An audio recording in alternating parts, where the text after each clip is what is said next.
Hey there, sign of Virgo. This is Kim, feeling absolutely determined to get out all the readings in one day. I can't believe this. It's been a long time since I've done that.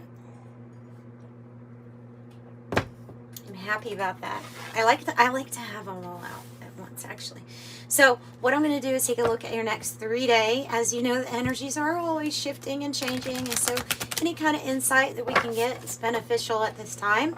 Thank you for joining me. Viewing it is all I really ask of you. But if you give a like or a nice comment, I really appreciate that too. Thank you for subscribing. If people are returning, thank you for being here with me on this journey. And if you need a private reading, the information's in the description box below. This one's really wanting to come out, and there's another one attached to it. Oh, the warrior and the vow. Wow, so this is like a cause. Oh, and you have the mountain on the bottom. Okay, you could be getting a lot of attention right now for being very passionate about something that you're fighting for. And then, like the vow, I'm wondering if this is you feeling really connected to a soul contract, either with another person, or if you feel like you're passionately fighting for something that's part of your purpose that you like vow to do. You know, the warrior archetype is just, yeah. I'll look in the book to tell you a little bit more about what Kim Krans Wild Unknown archetype deck says about it. But this mountain card, you're on the top and you have people looking at you. You may be feeling kind of alone standing at the top, but you're the warrior. You're here with some sort of cause to fight for. Oh yeah, and the Queen of Swords. You can't derail this thought process going on here from the Queen of Swords. Yeah, not only is she good at, like, you know, setting up boundaries, but she's determined. She gets what she wants to get. Your last reading, I feel like it had something to do with being in the spotlight, or, oh, I remember it. You got the Starborn. Now I remember your last reading. It was really big. It was, yeah. So this is probably continuing. Sometimes in the South we leave out letters. I understand that must be annoying to some people, but you are continuing. We are continuing from that reading. On the bottom of this is the prison. But it does say shield, defensive, protect, support, ward off unwanted energies.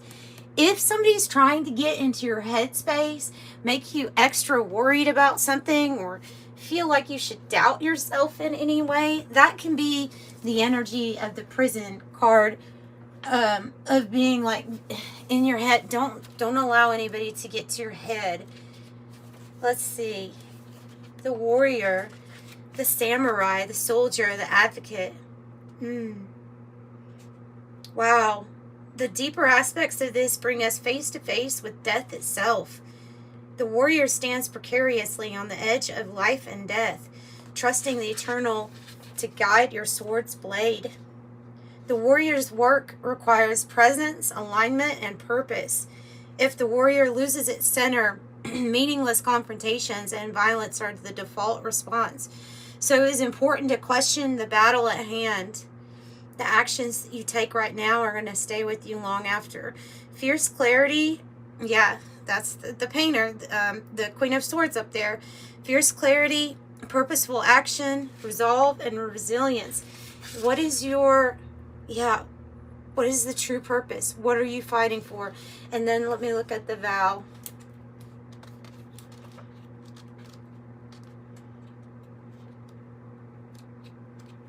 Okay. The promise, the oath, the contract. That's what I thought. Bearing witness to the shift towards destiny. Wow. So you're fighting for a purpose or a cause, and it's leading you towards what you came here and vowed to do. Anything is possible in this energy. Time stands still. And that is your tool. A contract, a soul contract, to fight for what you feel like fighting for. Nice. Nice, nice. Okay, and then the mountain. The peak, the insurmountable, the ascent. The mountain stands eternally in our awareness, calling us towards the peak. It stirs up stoic and regal feelings, reminding us that in the long line of spirits, sages and sadhus, I don't know. Okay, and gods that made our humble thrones within its snowy peaks. Beware, the mountain card can affect us in two ways. It can inspire and enliven us to rise to new heights and peak experience. It also can create isolation, competitiveness, and an inflated sense of self.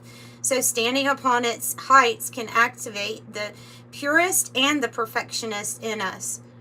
Okay, so, and it can create separation from anyone we deem as being below. So just remember you're ascending and to stay humble, I think, is what that's really saying. Also, the mountains might be significant to you, but you have a lot of people like here viewing or looking up to you, is what I would say with that. The tower, it does not surprise me. This tower has been in just about everybody's reading, all almost on the same day, this day one. As a collective, we're going through this, obviously. Yeah, but here, look, there's like a tower. It looks like a tower. It's a column, but it's right behind him with the same type of lines, you know? So there's a truth. There's something here that's coming in that's your truth. It's about justice. It's about maybe what you're fighting for. It can be talking about a marriage, a relationship, or some partnership. But the tower with it is like everything that you knew to be true. Something is being dismantled. It's all going to change. I have the fine print card, which says detail, look closer, inspection. Don't assume, taking a deep dive in something that might be hidden. The repairman, which can mean repair, fine-tune, heal, fix, reset, making things right, upgraded, or restored. Interesting, you got the fox. I wonder if it looks like Aquarius got that in the same spot. Maybe Aquarius. Anyway, this is clever, and this is using that clarity and your insight and your focus and strategy to get you where you want to go. I have the Six of Cups, and I have the Moon. Well, that's an interesting combination because it's a little mysterious. It says pleasure here. It is about our connections that we make here on Earth, about the ones that bring us joy, and we have really good, emotionally wonderful memories that are made, right? So there can be like a mysterious soulmate energy coming into your energy. Could be somebody that you would have like a remembrance on a soul level, that there's some sort of contract to fulfill. Maybe it's something you left off in a previous lifetime, but whatever it is, there's changes here, and it is quite mysterious. I will clarify afterwards to get more information on these if you want to stick around for that. The person of Earth, the provider or caretaker, grounded, secure, nurturing, classy, stable, and prosperous. Like the King of Pentacle energy. Well, yeah, big time on the provider and taking care and wanting to like gift you things, wanting to give you things, a leg up, wanting to give you lavish gifts. I mean, this bear wants to help you somehow, give you something, gift you something. And then I have the fairy tale, believe the impossible, daydreams, romantic ending, universal archetypes, hopeful, magic, unicorns and rainbows, aspire, happily ever after, fanciful stories that we tell. So that means there's changes, but yes, it is mysterious. And then we have 1010. Wow. We have 1010, guys. We have the patience, divine timing is at play. There's obviously a completion to something, a completion with the stress of feeling overwhelmed, of feeling overly burdened. And what is going to relieve it? Probably your 10 of Pentacles, because when you step into the 10 of Pentacles, I usually think of you being with somebody else with this energy because it's such a completion. I guess it doesn't have to be, but it is a completion here with wealth but a togetherness and family and yeah, coming together. So, yeah, tied together with love, emerald, healing, fertility, eternity, sexuality, strong relationship, balance, free-flowing love, and the heart chakra. And then you have the mastery card or master card with discipline, working smart, focus, structure, training, conquer, overcome, controlled, in the flow. Oh, let me get it. And a powerful friend or ally. Well, this is you and this with this official person. Number 22 card does say military. That might be significant if you know somebody, if you are maybe in the military and know somebody, especially with that warrior and then the shield. I think it's saying that you are this official person here. Yeah, I think that is what that's saying. Let's see. Yes, so don't let anybody get into your head, or don't let your nerves get the best of you with that prison card of feeling like I'm restricted, or there's something about freedom that's lacking here. Don't overthink it. All right, can you tell us what the Tower is representing? Oh, wow. Okay, this is the Naked Heart Tarot, by the way, that we're using to clarify, and I will take reversals with it too. Okay, so there are changes coming in, and they are mysterious, having to do with the extra card of how you feel in your heart. Okay, with that extra card there, it's all about the heart. The Six of Swords in the reverse is when we're kind of like looking, I feel like it's saying when we're looking back at the times where either something held us back when we didn't listen to our intuition, if we stayed in a situation too long,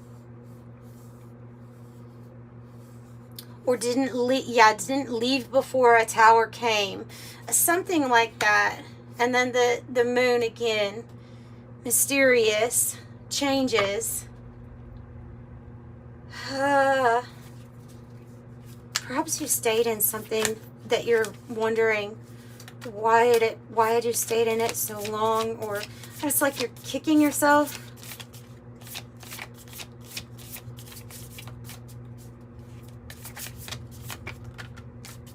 Yeah, Five of Cups, because it's about something from the past that you feel like held you back in some way, or have disappointment or regrets because something kept you from, it was either there was a situation where somebody was trying to limit or control you, maybe even controlling your freedom. Maybe they, like somebody that you were with, stopped you from going out, or you know what I mean, like so controlling to everything that you did, it felt like a prison. We have the Emperor card in the reverse. It can be a situation where you have disappointment from like a past employer, or somebody that abused their position of power or authority. And so the Three of Swords reverse says, well, it's time to put the heartache in the past. It's time to put it in the past, because there's a fresh new start here and a healing that needs to take place for your heart. Tell me about these changes that's coming in with the moon and the Six of Cups. New love, or a new loving experience that's going to be very rewarding for you. I think you're okay, so I have the King of Pentacles in the reverse. Can be a Taurus energy, but this is when somebody that we trusted in or confided with, like over the finances, you know, maybe we trusted them with our finances. It can be the same corrupt like person in a position of power. They're in some sort of position of power where they had a lot of money, but something went wrong, or I don't know, something's really off. They either broke a commitment or they broke a vow to you.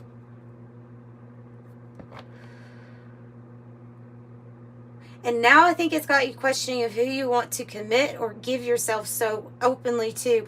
It can be within a job too, about who you're working with. See, I have the Eight of Pentacles. So there's this new opportunity. I mean, that's the main point, is that there is this new opportunity, this portal that's opening up, that is represented by the Ace of Cups, that somebody wants to offer to help you get your Ten of Pentacles. Tell me more about that. Yeah, it's a King of Cups that wants to, I think there's a King of Cups, feels kind of connected to you, to your heart space, wants to help you through a hardship or a rough time, especially if it's in the realm of your finances.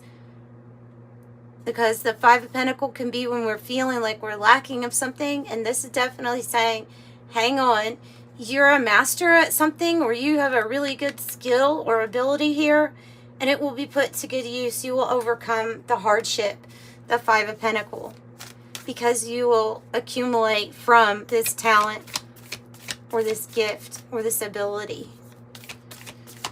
So as a person, this is very different than a man or woman. They're a leader in love. Like they make their decisions based on their heart. These other two, the King of Pentacles reverse, the Emperor in the reverse, I would say somehow, some way, they're like corrupt. And so this is it's interesting. We have the whales because, you know, it being associated with water, I get that. But also a mystery, something that goes deeper. Something that goes deeper, and they have the Wheel of Fortune on the bottom. So here's this new opportunity, Ace of Pentacles. So it's something that it has like love and finances intertwined here. They're together. They go together. Maybe it's one big opportunity where you have financial stability. You get an opportunity to maybe lead something with that stag, to take the lead, financially abundant, and then feeling like you love what you're doing abundant too. And that is, you are feeling very abundant when you get to have all of that, you know. So here I'm going to wrap up this reading. Let's see what your message is. Okay, from the angel number deck. 23, I'm adventurous, wanting to experience all that life has to offer. 29, it's talking about how intuitive and creative you are. It says you have a drive to know the oneness of all things, and you seem to draw information and ideas from out of the sky. I am insightful. 7 says, again, hear about your mind. So your mind, and we started with that Queen of Swords too, and so there's something they're pointing out with your mind, a brilliant mind here. Yeah, well, Virgos are kind of known for having a really beautiful analytical mind. So you have a deep urge to uncover life's mysteries, and your ability here to acquire vast knowledge on both informational and spiritual planes gives you a greater awareness than most. Number 7 says, I am brilliant. So that's what I have for you tonight. I'm sending you love and light. Bye.